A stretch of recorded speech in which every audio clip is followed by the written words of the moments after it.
Meeting of the Education Appropriations Subcommittee to order. If there are House members here, they are welcome to come and sit up here and to listen to whatever the testimony is. They have just told me, suggested that if you are here today and are also planning on being here on Thursday, you might want to sign up to do public comment today because the schedule will be longer on Thursday. Hey, thank you. First up is the employees' retirement system. And again, we are talking today about the FY 2016 budget. I guess I need that. Good afternoon. I'm Jim Potvin. I'm the Executive Director of the Employees Retirement System. I believe we are on page 7 of 9 in the tracking document, section 24.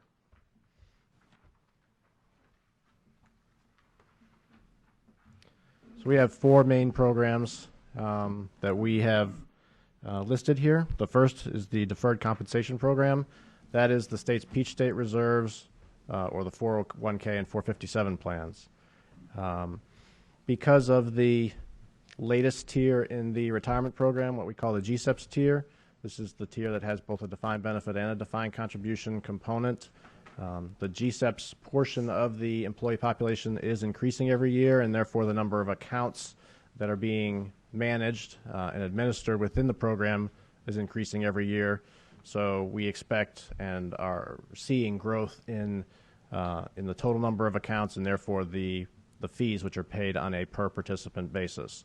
So on that basis, given the expected growth for the next year, that's the reason for the bulk of the $256,000 increase that you see between FY15 and FY16. That is on trend from the past several years as well. Are there questions from the committee? Okay. You want to talk to us a little bit about what the participation rate is on the blended plan? Certainly. So I'm not sure that we have a whole lot of familiarity with it. Certainly. So everybody who is a new hire is still employed in the defined benefit pension plan, the employee's retirement system. The multiplier is smaller than it once was, and that is made up for by the fact that they are also employed in the 401k plan, or I'm sorry, enrolled in the 401k plan with a 401k style matching contribution based on their individual savings rates. The 401k enrollment is automatic, like the DB enrollment. However, in the 401k plan, they can opt out of participation or change their saving rate at any time after their initial enrollment.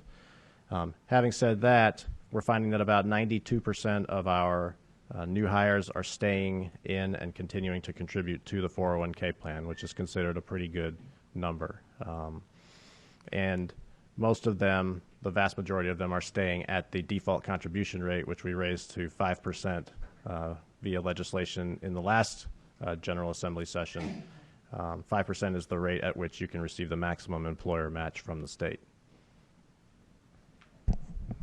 Anybody else have a question? Well, I'm just, if we could be reminded what House Bill 477 was. I can't remember where you met your actuary. Okay, so that's down in the system administration. When I was here, I just didn't remember what bill it was. There was a small bill. By small, I mean the cost was small, just a $5,000 first-year cost for a bill that allows for individuals who are not vested in the judicial retirement system who later become employed in the employees' retirement system to transfer their service over. There's a very small cost to the JRS, and that's what that was intended to fund. Any other questions? If not, thank you. All right, thank you.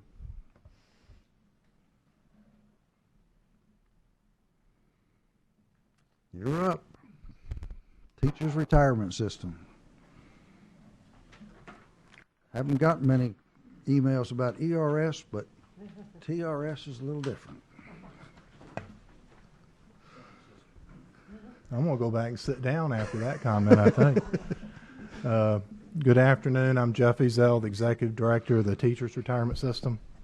Since we're talking about the 2016 budget, it's page 8 on your tracking document.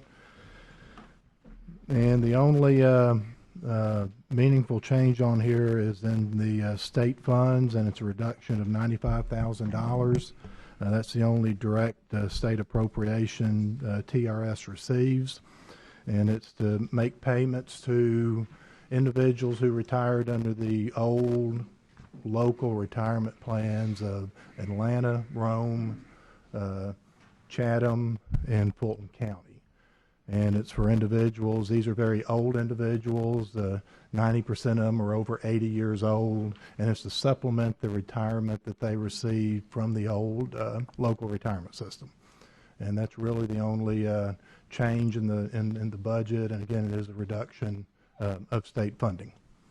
And if there's any questions, I'd be happy to address them, including the emails. Well, the emails were all people who were very proud of your TRS system, actually. Well, that's good. That's always good to hear. They were also afraid of changes, but other questions?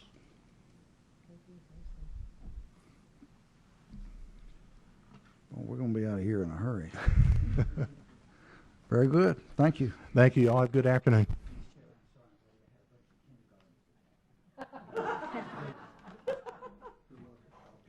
I fail to see the humor in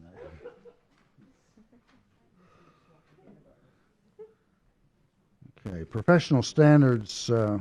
Kelly is the director is ill today, so we will take them up on Thursday. And Decal is here, so we will move forward with Department of Early Care and Learning.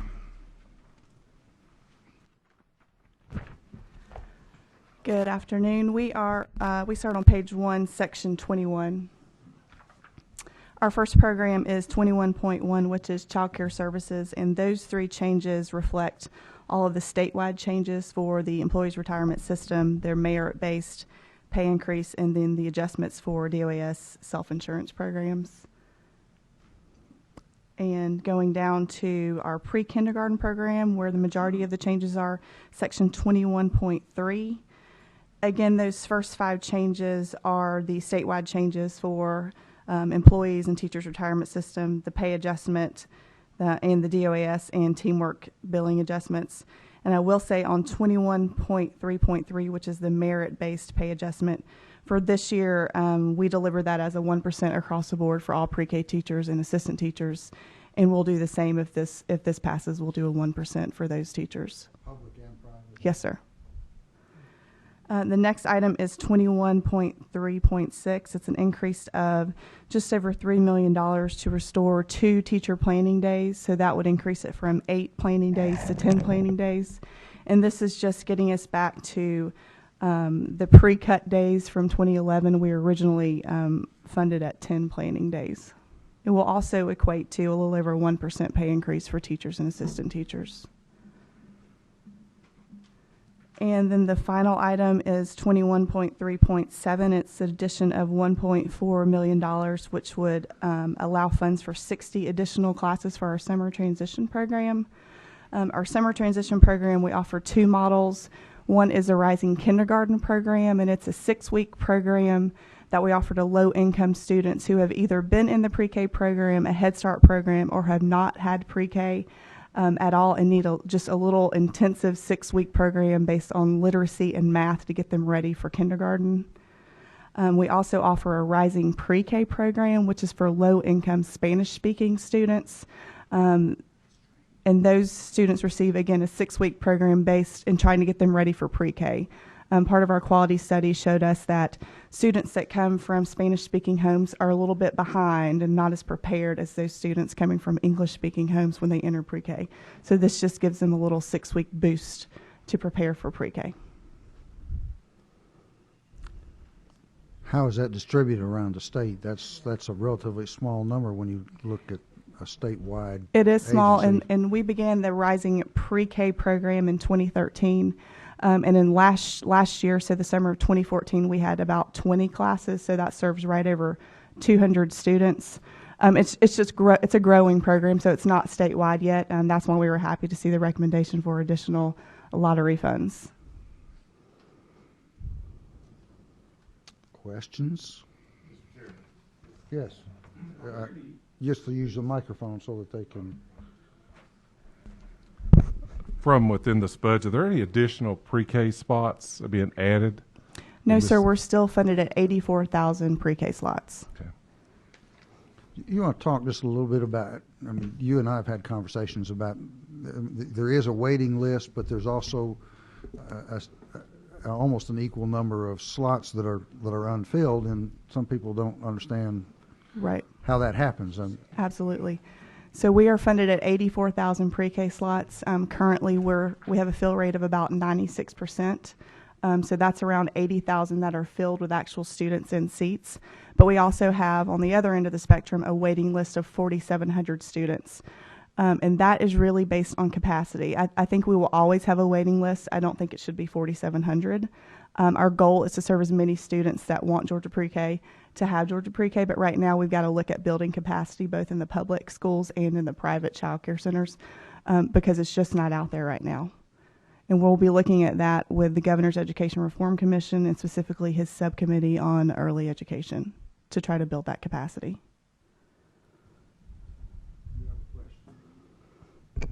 Thanks, Mr. Chairman.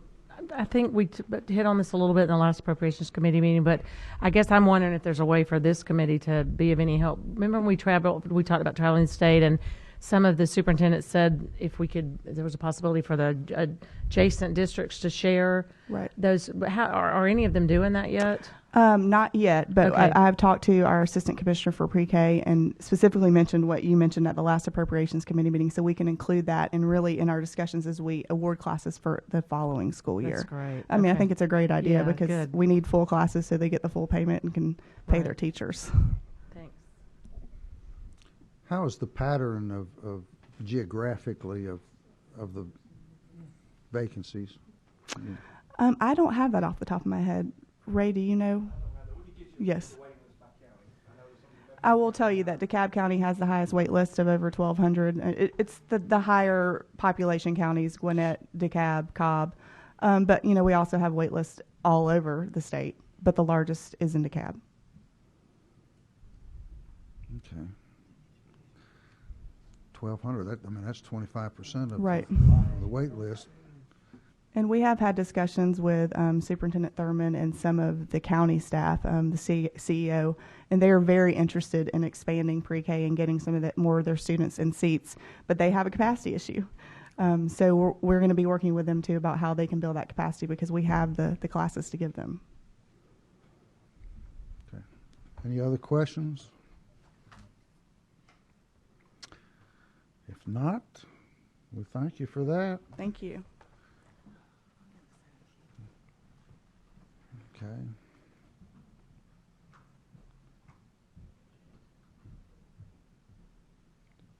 Do we have names on it?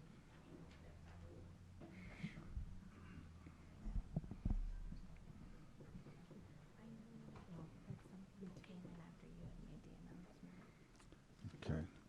If you came in after we announced it, the sign-up sheet, we'll give you a chance to take advantage of that. In the meantime, Ann Spalding, Tiffany Lemon. If you'll come up to the podium.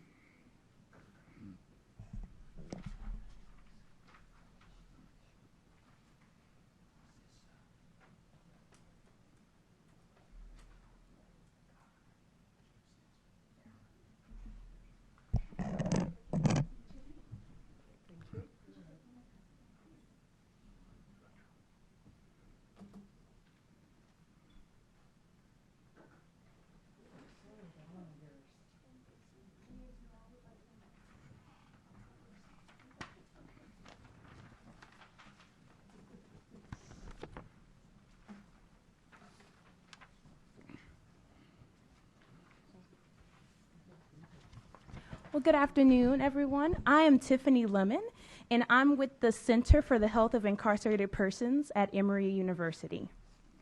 And today I just want to share with you a public health intervention that is promising. And also, I want to make sure that this is the appropriate time to... I'm not sure you're in the appropriate committee. They moved. Okay. Gotcha. I missed that. But I thank you for... handouts back. They're very interesting. I know. No. No, it is a very... Yeah. But okay. But thank you all for having me for brief... You're welcome. We'll keep these so we know. Okay. Thank you. Yeah. And thank you for catching me, too. You- Need your handouts back? Yeah, it's very good information. And I would like to get into as much as possible. Thank you. Thank you. That's a good idea.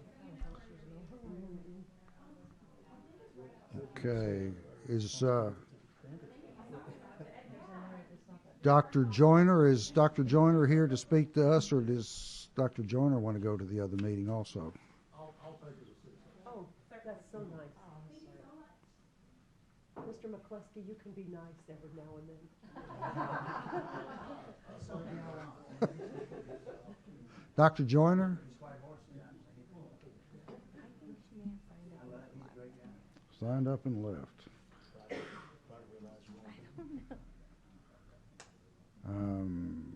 The Red Pumps Project, Kenyette Barnes.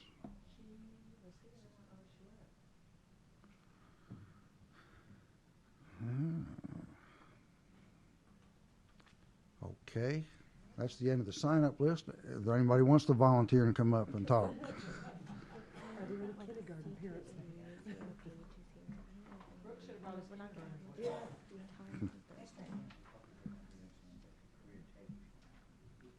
Any going once? Yeah. Again, I remind you, Thursday's meeting is liable to be much longer because that's going to include the Department of Education, Office of Student Achievement, and professional standards. So I don't see us getting finished quickly on Thursday. Okay, nobody's jumping up. That motion has precedence. All in favor, say aye. We thank you for being here.